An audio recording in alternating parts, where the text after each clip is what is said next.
আমরা বিভিন্ন সূত্র থেকে জানতে পেরেছি যে সালমা বাংলাদেশের একজন টনি কিন্তু তার স্বাগত তোমার জিলাপি আমাদের আর কোনোদিন দেখা হবে না। কেন?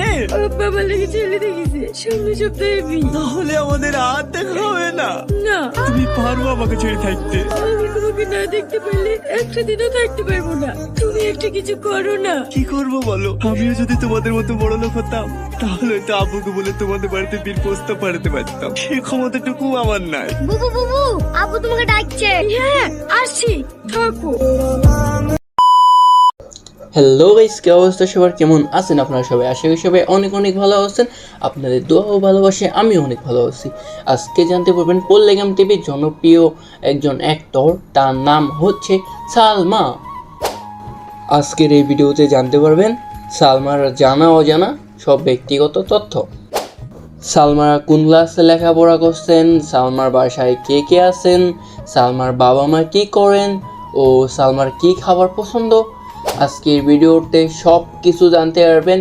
ও সালমা পল্লেগাম টিভি চ্যানেল থেকে মাসে কত টাকা বেতন পান সব। সালমা একজন গরিব ঘরের মেয়ে হয়ে কিভাবে এত কিছু করেছেন সব কিছু আজকে জানতে পারবেন। আর সবাই লাইক সাবস্ক্রাইব করে দিন আর সবাই শেষ পর্যন্ত এই ভিডিওটা দেখেন। ধন্যবাদ। ভিডিওটা তাহলে শুরু করি। যাই হোক বন্ধুরা, প্রথমেই আমরা জানবো সালমার নাম সম্বন্ধে। সালমার অরিজিনাল নাম হচ্ছেন সালমা খাতুন। সবাই তাকে সালমা নামেই চিনে থাকে।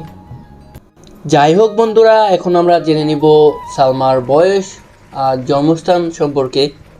মুর্শিদাবাদ জেলা চণ্ডীপুরে সালমা জন্মগ্রহণ করেছেন হচ্ছে 2009 সালে।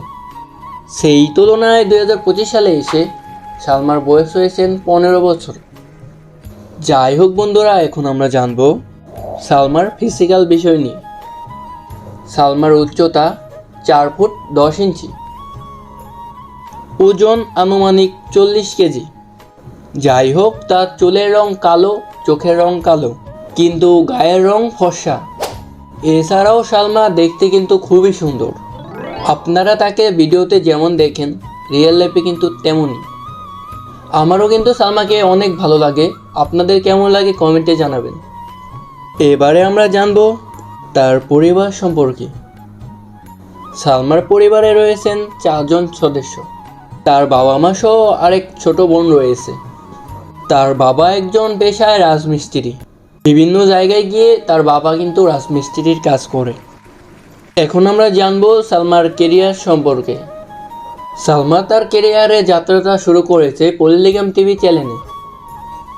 পল্লেগাম টিভি চ্যানেলের মালিক 2023 সালে শেষের দিকে একটি অডিশন রেখেছিল। সেই অডিশনের মধ্যে অডিশন দিতে এসেছিল সালমা। সালমার ট্যালেন্ট ও অভিজ্ঞতা দেখে রবিউল্লাহ তাকে রেখে দেন। রবিউল্লাহ তাকে তার চ্যানেলের মধ্যে কাজ করার সুযোগ করে দেন সালমাকে। সেখান থেকে সালমা পল্লেগাম টিভি চ্যানেলের হাত ধরে তার যাত্রাটা শুরু করেন। যাই হোক, এবারে আমরা জানবো সালমার ইনকাম সম্পর্কে। আপনারা কিন্তু জানেন পল্লেগাম টিভি চ্যানেলে সালমা একজন অভিনেত্রী হিসাবে কাজ করেন। আমরা বিভিন্ন সূত্র থেকে জানতে পেরেছি যে সে পল্লেগাম টিভি চ্যানেলের মধ্যে যোগ দিয়েছে 1.5 বছর আগে।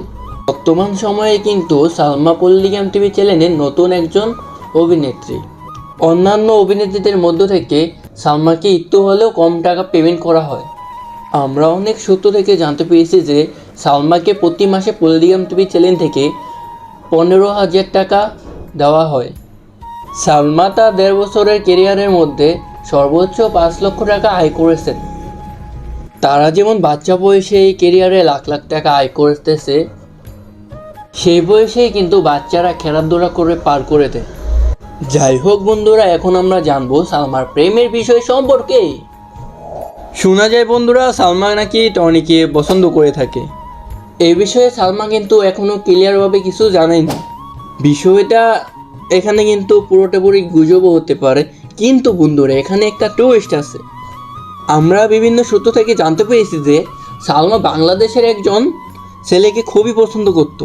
ছেলেটির নাম হচ্ছে, আর টনি কিন্তু তার কাকা লাগে। আর আমরা সালমা থেকে জানতে পেরেছি যে কে কিন্তু সালমা খুবই পছন্দ করত।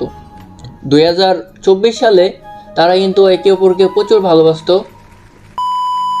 কাছ থেকে জানতে পেরেছি যে সালমা তার জন্য ইন্ডিয়া থেকে বাংলাদেশ চলে আসতে চাইছিল। আপনারা যদি কমেন্ট করেন এই ভিডিওতে, তাহলে কিন্তু আমাকে নিয়ে আরেকটা ভিডিও নিয়ে আসবো এই চ্যানেলে। ভিডিওটা আজকে এই পর্যন্ত। সবাই কিন্তু কমেন্ট করবেন, লাইক করবেন, ভিডিওটা কেমন হয়েছে সব কিছু বলবেন। আর আপনারা চাইলে রেগুলারই এরকম ভিডিও পাবেন। ভালো থাকবেন সবাই, ধন্যবাদ আপনাদের সবাইকে। আরে না গো, কার কথা শুনছো তুমি?